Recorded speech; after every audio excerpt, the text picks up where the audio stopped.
Holly, thank you. The trial for a former Capitol Police officer charged with manslaughter in the death of a black man in Jackson has been pushed back yet again.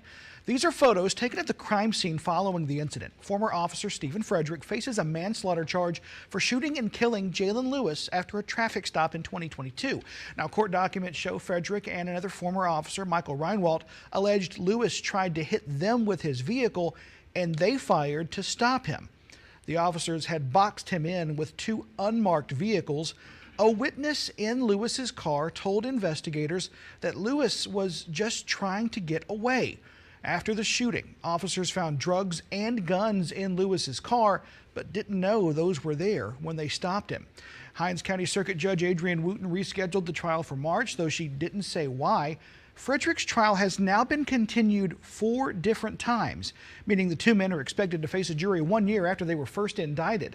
Reinwald already pleaded guilty in a separate federal case to abusing a man during a traffic stop in 2022. That incident happened 2 months before Lewis's killing. Now, Frederick resigned from Capitol Police after driving drunk in a state vehicle. Our reporting showed he was found not guilty when the state trooper who stopped him decided not to show up in court.